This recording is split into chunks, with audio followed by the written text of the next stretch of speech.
지금 오늘 강의하려고 하는 부분에 대해서 지금 파워포인트가 지금 나오기 때문에 여러분들이 앞을 좀 보시면은 제가 강의하는 부분에 요약을 여러분들이 지금 볼 수가 있습니다. 그래서 그 요약을 보시면서 제 강의를 좀 경청해 주시면 여러분에게 도움이 될 것 같습니다. 일단 이번 첫 번째 제 발제의 제목은 믿어 순종케 하나니, 혹은 지금 우리 그 개역 개정판에는 믿어 순종하게 하나니 이렇게 되어 있습니다. 그래서 조나단 에드워즈의 실천적 영성 제목을 그렇게 잡아봤고요. 부족한 제가 신앙 감정론을 제가 번역을 했는데 하면서 개인적으로 굉장히 힘들었고요.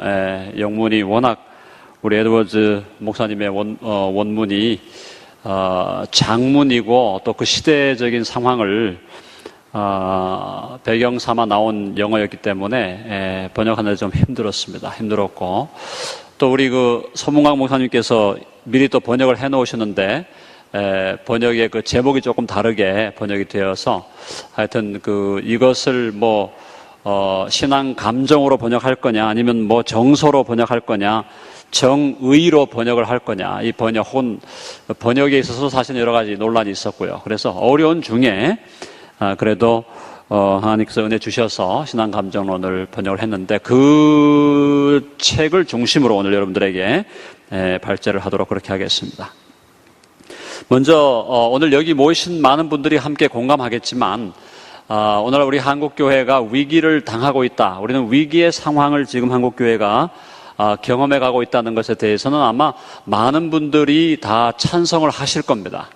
찬성을 하신다고 생각되고, 그러면 이 위기의 지금 모습은 어떤 모습이냐? 영적인 타락, 교리적인 혼란, 도덕적인 불감증, 이단과 사이비의 발흥, 안티 기독교 세력의 확대 등 여러 가지 모습으로 지금 드러나고 있습니다. 그런데 제가 보기에 이 위기의 실체, 한국교회 위기의 실체는 두 가지로 지금 압축될 수가 있습니다. 하나는 신학적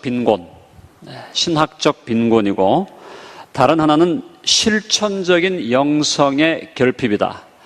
저는 이 두 가지로 우리 한국교회 위기를 두 가지로 요약할 수 있다고 믿습니다.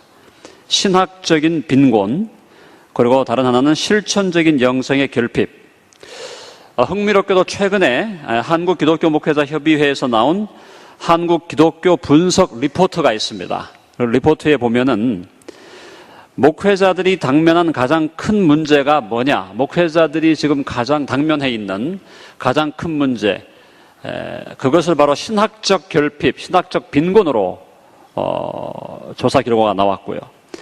평신도들이 당면한 가장 큰 문제는 뭐냐? 실천적인 영성의 결핍으로 그렇게 조사 결과가 나왔다는 겁니다. 상당히 의미심장하면서 제가 개인적으로 갖고 있던 평소에 분석과 일치하고 있다, 이렇게 믿습니다. 자, 그래서 지금 오늘날 우리 한국 교회를 바라보면서 일반 사회인들의 눈에 비친 그리스도인의 모습은 좀 우리가 인용을 좀 하면요, 입만 살아서 죽으면 입만 물 위에 둥둥 뜨는 사람들, 이런 얘기라든가, 입 바른 소리는 잘하지만 삶은 안 따라주는 위선자들, 사랑하고 용서하자 말은 많이 하면서도 결코 사랑과 용서의 삶을 살지 않는 이중인격자, 구두쇠와 수존녀와 깍쟁이와 같은 사람들, 이기적인 사람들, 그리고 시끄러운 사람들, 이런 정도로 사회에 지금 비추어주고 있다는 거죠. 그래서 오늘날 대한민국 그리스도인들과 교회는 말 그대로 밖에 버려져 사람에게 밟힐 뿐인 맛 잃은 소금이 되어버렸다고 말해도 과언이 아니다. 자, 이런 상황에서 우리 로마서 1장 5절에 우리 사도 바울이 로마에 있는 성도들에게 이렇게 말씀합니다. 그로 말미암아 우리가 은혜와 사도의 직분을 받아 그의 이름을 위하여 모든 이방인 중에서 믿어 순종하게 하나니. 로마서를 시작하면서 사도 바울이 1장 5절에서 믿음과 순종을 연결시키고 있다는 거죠. 믿음과 순종을 분리시킨 게 아니라 믿음과 순종을 아주 밀접하게 연결시켰을 때, 우리가 이제 번역 성경에도 지금 믿어 순종하게 하나니, 믿고 순종하게 한다는 말을 지금 사도 바울이 사용하고 있고요. 로마서 16장 26절에 보면은, 이게 지금 마지막이거든요. 지금 로마서 16장 27절이 마지막 절인데, 26절에 이제는 나타내신 바 되었으며 영원하신 하나님의 명을 따라 선지자들의 글로 말미암아 모든 민족이 믿어 순종하게 하시려고 알게 하신 바 그 신비의 계시를 따라 된 것이다 라고 하면서 27절에서 로마서를 지금 끝맺고 있다는 것입니다. 결국 뭐냐? 사도 바울이 로마서 1장과 16장 첫 부분과 마지막 부분에서 믿음과 순종을 아주 밀접하게 연결시키고 있고, 분명히 순서가 있죠.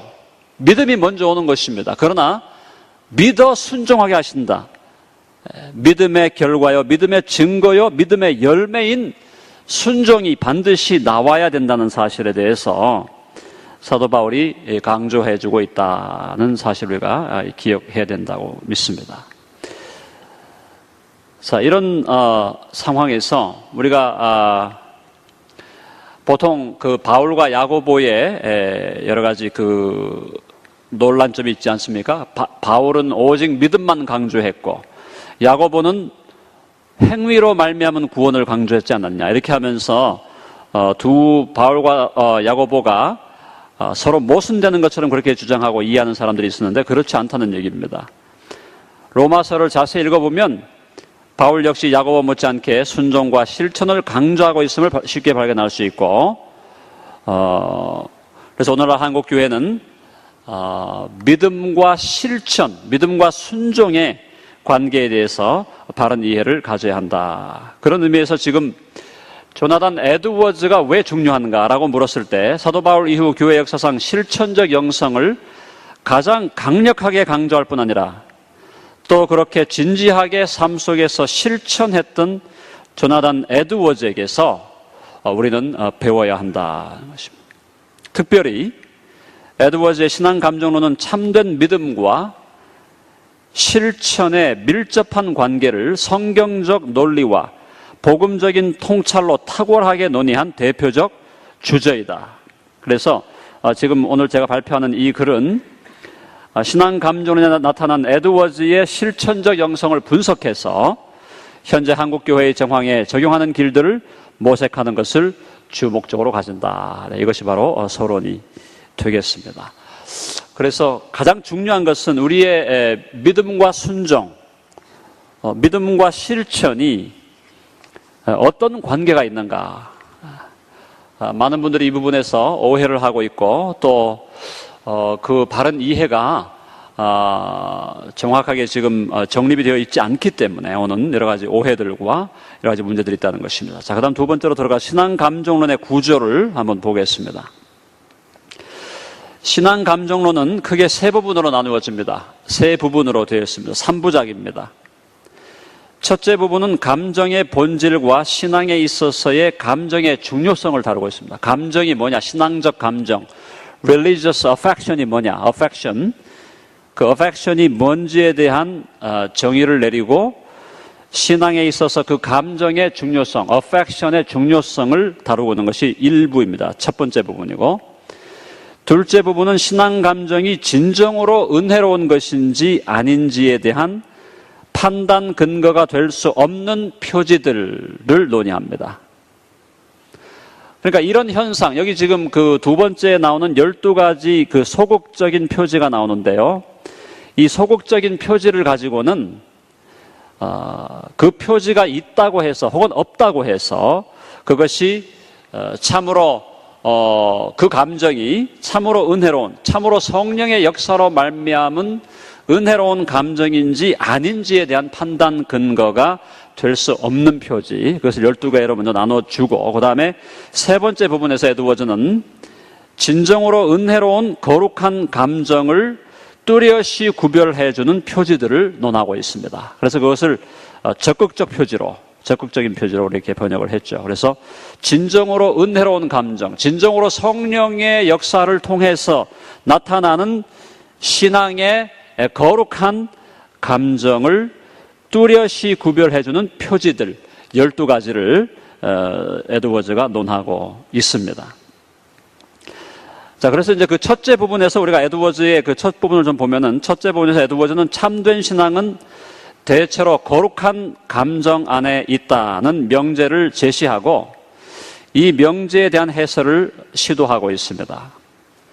에드워즈는 감정을 한 인간의 영혼을 구성하고 있는 의지와 성향이 지닌 더 활기차고 감지할 수 있는 활동이라고 정의함으로써 이 에드워즈가 정의하고 있는 affection, 이 감정이라는 말은 단순히 지식과 의지에 대비되는 개념으로서의 느낌, feeling이 아니고 도리어 에드워즈가 말하는 이 감정이란 지식과 의지를 포함하는 전인격적인 어떤 것이다 라고 정의할 수 있습니다.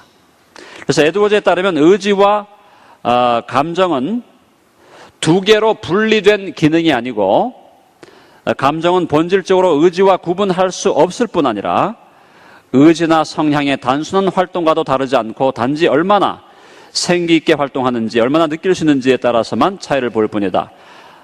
그래서 에드워즈는 신앙 감정은 진리에 대한 바른 지식에 의해서 시작되며 사람의 의지를 움직이는 단계로 나아간다는 사실을 강조하고 있습니다. 그러니까 지금 에드워즈가 신앙 감정론에서 감정이라고 하는 것은 단순히 지금 지성과 구별되고 의지와 구별되는 의미에서 제3의 어떤 부분으로서의 감정이 아니고 지식으로 시작되고 지성으로 시작되면서 그것이 감정으로 발현되고 나아가서는 사람의 의지를 움직이기까지 하는 전인격적인 어떤 것, 그것을 감정으로 그렇게 이야기하고 있습니다. 자, 그래서 이제 그것이 바로 첫 부분에서 지금 에드워즈가 우리에게 보여주고 있는 것이고요. 자, 그 다음에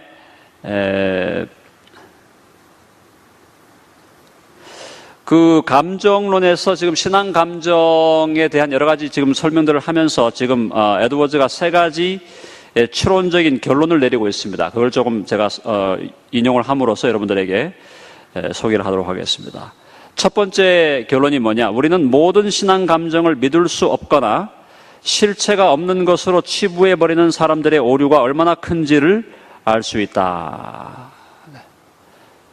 신앙에 의해서 생겨난 감정을 믿을 수 없거나 실체가 없는 것으로 치부해버리는 사람들의 오류가 얼마나 큰지를 알 수 있다. 그래서 과거에 에드워즈를 통해서 대각성 운동이 일어나면서 여러 가지 그 감정적인 표현들이 나올 때에 그 부흥 운동과 대각성 운동을 반대하는 쪽에서 신앙 감정을 사실은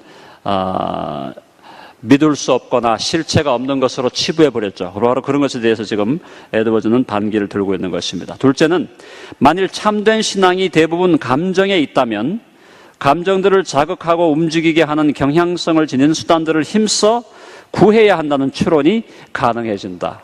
그래서 우리가 그 에드워즈의 지금 신앙 감정을 읽어보면은 빛과 열이 함께하는, 그래서 우리의 이성을 조명하고 우리에게 진리를 가르쳐 주시는 성령님의 조명과 빛이 동시에 우리의 심령 속에 뜨거움을 주고 우리의 심령 속에 감동을 주는 열과 함께 한다는 것, 그것을 에드워즈는 강조하고 있습니다. 세 번째 결론이 뭐냐? 만일 참된 믿음의 대부분이 감정 안에 있다는 것이 옳다면 우리가 믿음에 속한 위대한 일들 때문에 감정이 더 이상 자극받지 못한다는 것을 하나님 앞에서 얼마나 부끄러워하고 당혹스러워해야 할 것인가. 그래서 에드워즈에게 있어서 냉담한 신앙, 미지근한 믿음, 감정적인 표현과 고양이 없는 신앙이라는 것은 있을 수가 없다는 것입니다. 그러면서 에드워즈는 우리의 감정이 정말 성령님의 은혜로 말미암아 고양된 것인지 아닌지, 그래서 이것이 이기적인 혹은 자연적인 혹은 육신에 속한 어떤 열정, 격정과 어떻게 다른지 이것을 신앙 감정론에서 분석하면서 논의하고 있습니다. 자, 그게 이제 1부분이고요. 그게 제1부 신앙감정론의 신앙감정론의 제2부를 말씀을 드리면 제2부에서 에드워즈는 신앙감정이 진정으로 은혜로운 것인지 아닌지에 대한 판단 근거가 될 수 없는 표지들을 논하고 있습니다. 될 수 없는 표지, 소극적 표지. 그것은 첫째, 감정의 강도. 둘째, 몸의 격렬한 반응. 셋째, 신앙과 신학에 대한 관심. 넷째, 감정의 자가 생산 여부. 다섯째, 성경이 갑자기 생각 속에 떠오르는 것. 여섯째, 사랑의 피상적인 표현. 일곱째가 감정의 정도. 여덟째가 감정의 체험 순서. 아홉째가 종교적 행위와 의무의 피상적인 실천. 10번째가 찬송을 열심히 부르는 것. 11번째가 자신이 구원받았다는 확신을 갖는 것. 12번째가 타인이 그 사람은 구원받았을 것이라고 확신을 갖는 것. 이 12가지 표지를 가지고는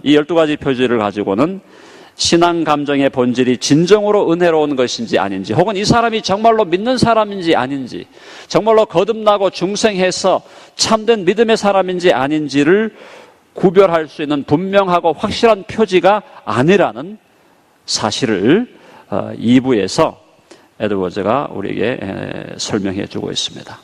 신앙감정의 세 번째 부분에 가면은, 세 번째 부분에서 에드워즈는 진정으로 은혜로운 거룩한 감정을 뚜렷이 구별해주는 12가지 표지들을 논합니다. 첫째가 성령의 내주, 둘째가 하나님 되심에 대한 인식, 그 다음에 하나님의 아름다우심, 즉 도덕적인 탁월성에 대한 인식, 넷째가 하나님을 아는 지식, 그 다음에 진리에 대한 깊은 확신, 그 다음이 참된 겸손, 일곱 번째가 성품의 변화, 여덟 번째가 그리스도의 성품을 닮아감, 아홉 번째가 하나님을 두려워하고, 열 번째가 신앙의 균형 감각, 11번째가 하나님을 향한 갈망, 12번째가 행위로 나타나는 신앙입니다. 그래서 이 12가지 적극적인 표지, 이 표지들을 통해서는 이런 표지들을 드러내는 그 사람이 참된 그리스도인인지 아닌지를 뚜렷하게 구별해낼 수 있는 표지가 되는 것이기 때문에 이 12가지 표지를 우리는 중심적으로 살펴야 한다는 것이 에드워즈의 주장이었고, 그 중에서도 12가지 지금 이 적극적인 표지 중에서도 바로 12번째 적극적인 증거 혹은 적극적인 표지라고 할 수 있는 행위로 나타나는 신앙을 에드워즈의 이 신앙 감정론에서 가장 강조했고 가장 많은 분량으로 그 부분을 다루고 있다는 사실을 우리가 기억해야 된다는 것이죠. 그러니까 지금 1부, 2부, 3부를 지금 신앙 감정론으로 나눌 때 1부와 2부가 지나가고 3부를 지금 다루면서 그 중에 12가지 적극적인 표지를 다루고 있는데, 그 중에서도 12번째 행위로 나타나는 신앙, 행위로 실천되어지는 신앙을 가장 중요한 것으로 에드워즈가 취급하고 있고, 동시에 가장 많은 분량을 할애해서 그 부분을 논의하고 있다는 것이 바로 신앙감정론의 특징이고, 에드워즈가 지금 신앙감정론을 통해서 우리들에게 말하고자 하는 바로 핵심 중에 핵심이다라는 것입니다. 자, 그러면 오늘 제 지금 강의를 12번째 적극적인 증거, 행위로 나타나는 신앙에 대해서 조금 중심적으로 말씀을 드리고, 시간이 좀 부족하면 뒷부분은 좀 생략을 하도록 그렇게 하겠습니다. 자, 지금 12번째 지금 적극적인 표지, 행위로 나타나는 신앙. 이 부분을 시작하면서 에드워즈가 이렇게 말합니다. 은혜로운 거룩한 감정들은 그리스도인의 행위로 드러나고 열매를 맺는다. 거룩한 감정들은 그 감정들을 경험하는 주체인 성도에게 영향력과 효력을 미치게 되며, 그 결과로 기독교의 원리와 전체적으로 일치하고 그 원리에 따라 규정되는 행위는 성도가 일생 동안 실천하고 마땅히 행해야 한다. 이렇게 주장을 하면서 에드워즈는 영적인 실천의 원리 3가지를 이곳에서 지금 논의하고 주장합니다. 영적인 실천의 원리 3가지. 첫 번째, 이 세상에서 성도의 행동이나 실천은 기독교의 원리에 전체적으로 일치해야 하고 그 원리에 따라 규정되어야 한다.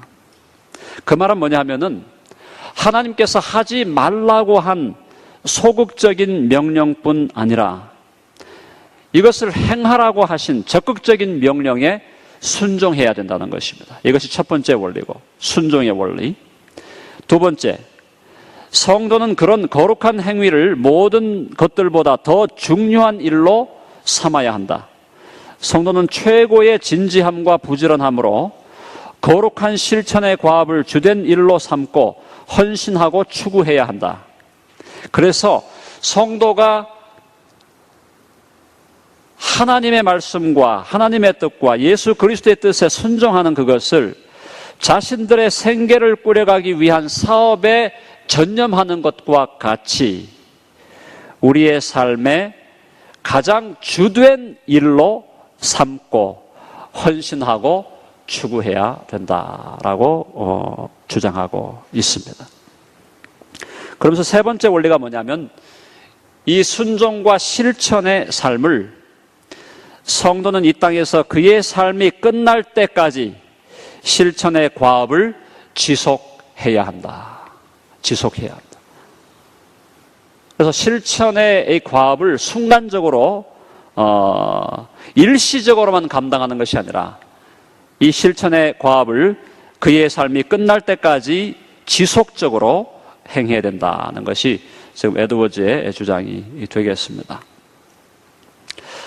자, 결국 이제 이것을 좀 요약을 해보면, 에드워즈가 지금 말하고자 하는 것을 요약을 해본다면 뭐냐면, 예수 그리스도를 믿음으로 거듭나고 중생한 그리스도인들의 삶에 있어서 가장 중요한 일이 뭐냐? 가장 중요한 관심을 가지고 가장 중대한 힘을 기울여서 헌신하고 추구하고 달려가야 할 길이 무엇인가?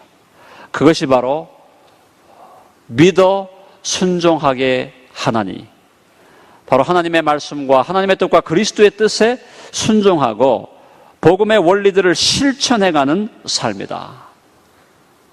그래서 행위가 없는 믿음은 죽은 것이다라고 하는 그 사도 야고보의 말과 같이 바로 우리의 삶 속에서 실천이 드러나고 선한 행위가 드러나고 우리의 삶이 실천으로 특징 지어지는 바로 그러한 삶을 추구하는 것이 그리스도인의 삶에 있어서 가장 중요하고 가장 중대한 일이다. 그것이 에드워즈의 주장입니다. 저는 이것에 대해서 전적으로 공감하고요. 전적으로 공감하고 우리 한국교회에서 이 부분에 대한 정말 구체적인 회복과 강조가 있어야 된다라고 그렇게 믿습니다. 자, 그래서 실천에 대해서 에드워즈의 특징적인 주장들을 제가 몇 가지만 지금 여러분들에게 인용을 하도록 하겠습니다. 지금 신앙감정론에 지금 번역된 감정론에 지금 페이지 수의 558페이지에 보면 마음속에 있는 은혜는 거룩하게 행동하게 하는데 이것은 매우 자연스럽고 필연적이다. 이게 무슨 말입니까? 은혜는 활동적이고 그 은혜는 우리로 하여금 거룩한 행동으로 몰아가는데 우리를 거룩한 행동과 거룩한 실천으로 몰아가는 그 은혜, 그래서 은혜와 실천의 관계는 자연스러울 뿐 아니라 필연적이다라고 말하고 있다는 거예요. 자연스러울 뿐 아니라 필연적이다. 결국 은혜를 받아서 믿음을 가진 사람이 실천으로 나아가지 않는다는 것은 부자연스러운 것이고 그것은 필연적인 관계를, 필연적인 그 관련성을 깨어버리는 것이다라는 것이 에드워즈의 주장입니다. 믿음과 실천, 믿음과 행위, 은혜와 행동, 이것은 그야말로 예수 그리스도의 신성과 인성이 결합되어 있듯이 신성과 인성이 결합되어 있으나 구분되어 있고 그것이 분리되어 있지 않듯이 함께 연결된 것이고 자연스럽고 필연적으로 나타나야 된다는 것입니다. 같은 558페이지에 보면 마음속에 있는 경건은 행위와 직접적인 관계가 있다. 마음속에 경건이 있고 믿음이 있을 때 그것은 행위와 직접적으로 관계된다. 직접적인 관련성이 있다는 것이죠. 자연적이고 필연적이고 직접적이다라는 것. 지금 이런 용어를 에드워즈가 사용하고 있고, 그 다음에 지금 굉장히 중요한 이야기가 바로 우리 디도서 2장 14절을 인용하면서 디도서 2장 14절에서 제가 읽어보면은 그가 우리를 대신하여 주심은 모든 불법에서 우리를 깨끗하게 하사 선한 일에 열심하는 친백성이 되게 하려 하심이니라. 2장 14절을 지금 인용하면서 에드워즈가 하고 있는 말이 뭐냐면 과연 실천은 그리스도의 구속의 목표다라고 말하고 있습니다. 실천은 그리스도의 구속의 목표다. 그리스도께서 죄인을 구속하신 목표가 뭐냐? 그리스도께서 우리를 오직 믿음과 오직 은혜로 구원하신 그 목적이 뭐냐? 그 목표가 뭐냐? 그것이 바로 그리스도인들의 실천이다라고 말하고 있는 것이죠. 그것이 559쪽에 나오고, 559쪽에 또 다른 인용을 하면은 실천이 바로 은혜의 목적이다. 실천이 바로 은혜의 목적이다. 결국은 은혜와 실천, 구원과 선행, 믿음과 행위를 연결시킬 때 목적적인 지금 관점에서 연결시키고 있다는 것을 보게 됩니다. 560쪽에 모든 은혜, 모든 깨달음, 그리고 그리스도인의 체험에 속하는 모든 것은 직접적으로 이 거룩한 실천이라는 열매를 지향한다. 이게 굉장히 중요한 지금 인용인데요. 다시 한번 읽어보겠습니다. 모든 은혜, 모든 깨달음, 그리고 그리스도인의 체험에 속하는 모든 것은 직접적으로 이 거룩한 실천이라는 열매를 지향한다는 것입니다. 그래서 우리 그리스도인의 삶에 있어서 예배와 또 기도와 말씀과 우리의 경건 생활을 통해서 오는 모든 은혜와 모든 깨달음과 그리스도인의 체험에 속하는 모든 것은 직접적으로 이 거룩한 실천이라는 열매를 지향해야 한다. 뭐 이렇게까지 지금 더 이상 강조할 수 없는 용어로 지금 강조한 겁니다. 제가 지금 여러분들에게 제가 이 말을 계속 지금 에드워즈의 말을 인용하고 있는 이유를 여러분 아시겠지만 더 이상 강조할 수 없는 용어로 지금 에드워즈가 강조하고 있다는 거예요.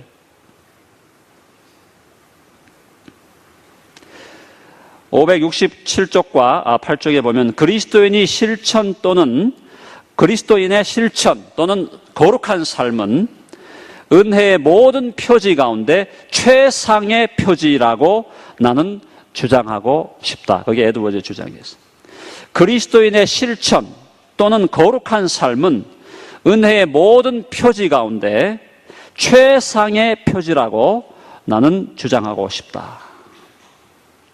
에드워즈가 바로 이렇게 믿었기 때문에 에드워즈는 자신의 삶 속에서 평생토록 거룩한 실천을 추구하기 위한 진지한 노력을 게을리하지 않았다는 것입니다. 568쪽에 그리스도인의 실천이 자신과 다른 사람들의 믿음의 신실성을 판단하는 주된 표지라는 사실을 입증하는데 나는 특별한 노력을 기울이고자 한다. 한 번 더, 그리스도인의 실천이 자신과 다른 사람들의 믿음의 신실성을 판단하는 주된 표지라는 사실을 입증하는데 나는 특별한 노력을 기울이고자 한다. 에드워즈의 열심을 우리 여기서 읽을 수가 있습니다.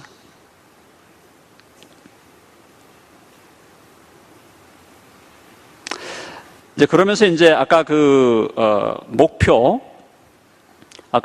은혜의 목표가 실천이고 은혜의 목적이 실천이고 구속의 목표가 실천이라고 얘기했던 그 부분에 대해서 그 다음 다시 이제 그 믿음과 행위, 구원과 선행, 은혜와 실천 이 부분을 강조하면서 또 다른 차원에서 증거라는 용어를 지금 사용하고 있습니다. 증거라는 용어를 사용하면서 에드워즈가 말하기를 실천은 하나님을 참되게 알고 구원에 이르게 하는 지식이 있다는 합당한 증거다. 그 다음에 616쪽에 보니까 거룩한 실천은 회개했다는 합당한 증거다. 거룩한 실천은 구원에 이르게 하는 믿음을 입증하는 합당한 증거다. 실천은 구원을 위해 그리스도를 신뢰한다는 가장 합당한 증거다. 실천은 사람과 하나님을 향한 사랑이 은혜로 말미암았다는 합당한 증거다. 실천은 겸손하다는 것을 입증하는 증거다. 실천은 또한 하나님을 참되게 경외하는 것을 입증하는 합당한 증거다. 실천은 또한 받은 은혜를 다시 생각하면서 드리는 감사가 참되다는 것을 합당하게 하는 증거다. 실천은 소망이 은혜로 말미암았다는 것을 입증하는 합당한 증거다. 즐거운 마음으로 우리의 의무를 다하며 하나님의 뜻을 행하는 것은 참되고 거룩하게 기뻐한다는 것을 입증하는 합당한 증거다. 실천은 또한 그리스도인의 용맹을 입증하는 합당한 증거다. 그렇게 하면서 마지막 결론 부분에서 이렇게 지금 에드워즈는 말합니다. 우리가 받은 은혜가 실천을 통해 드러날 때 우리를 바라보는 사람들의 마음이 강팍해 되거나 불신앙과 무신론이 크게 촉진되는 것이 아니라 믿음에는 실제로 무언가가 있다는 것을 사람들에게 확신시킬 것이고 그들의 양심을 자극함으로써 그들로 하여금 믿음의 중요성과 탁월성을 크게 깨닫게 하여 구원받게 할 것이다.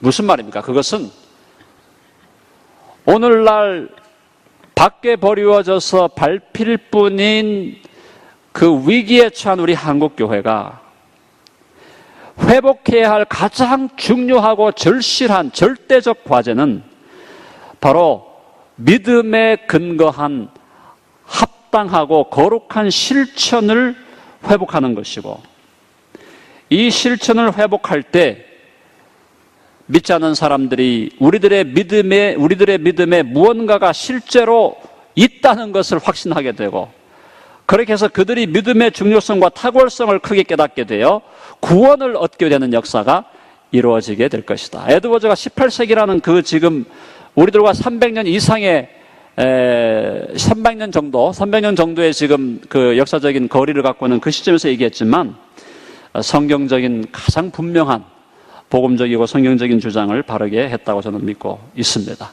자, 시간이 이제 많이 된 것 같은데, 그래서 제가 오늘 지금 그 에드워즈의 칭의론과 성령론과 연합론에 대해서 더 좀 발제를 해야 되지만 시간 관계상 이제 결론을 내리도록 하겠습니다. 나중에 저희들 이번에 이 발제한 내용이 책으로 출판되게 되면은 여러분들이 아마 제가 오늘 발제하지 못한 부분에 대해서 읽어보실 수 있으라고 생각합니다.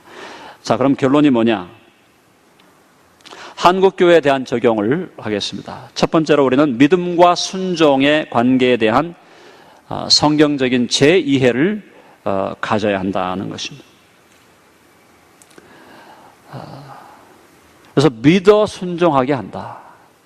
믿음의 열매가 순종이고, 믿음의 증거가 순종이고, 믿음의 결과가 순종이고, 믿음으로 인하여 우리가 구원받은 목적이 순종이요 선행이요 실천이라는 사실입니다. 그 다음에 칭의와 그리스도와의 연합에 대한 제의에, 이건 제가 발제를 못했기 때문에 나중에 좀 더 여러분들에게 소개를 해야 되겠지만, 결국 칭의된 지금 에드워즈의 칭의론에 있어서 굉장히 중요한 것은 칭의의 사건이 그리스도와의 연합의 사건과 함께 그 사건이 일어나게 된다는 것이죠. 그래서 우리가 그리스도와 연합한 것 때문에 우리가 칭의되고, 또 우리의 칭의는 또 연합과 더불어 가고, 이것이 연합과 칭의를 상당히 긴밀하게 연결시키고 있다는 것이 에드워즈의 칭의론의 중요한 특징이 되겠습니다. 그리스도의 실천, 순종과 성령의 역할에 대한 제의에, 성령께서 우리를 어떻게 실천으로 순종으로 이끌어가는가에 대해서 제의를 우리가 가져야 되겠고, 실천적인 영성의 생활화, 그리고 조용하고 진지하게 실천하는 영성, 교회의 영적 풍토를 재조정하라.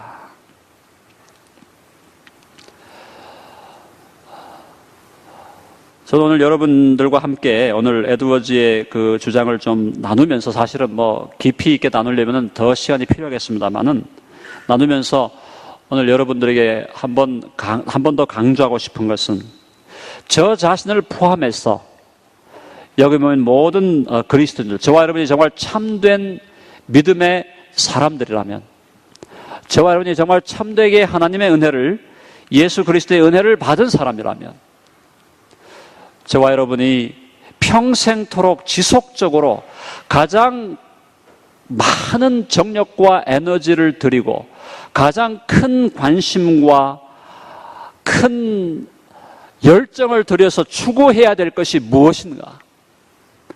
그것이 바로 거룩한 실천, 거룩한 행위, 거룩한 순종이라는 것입니다.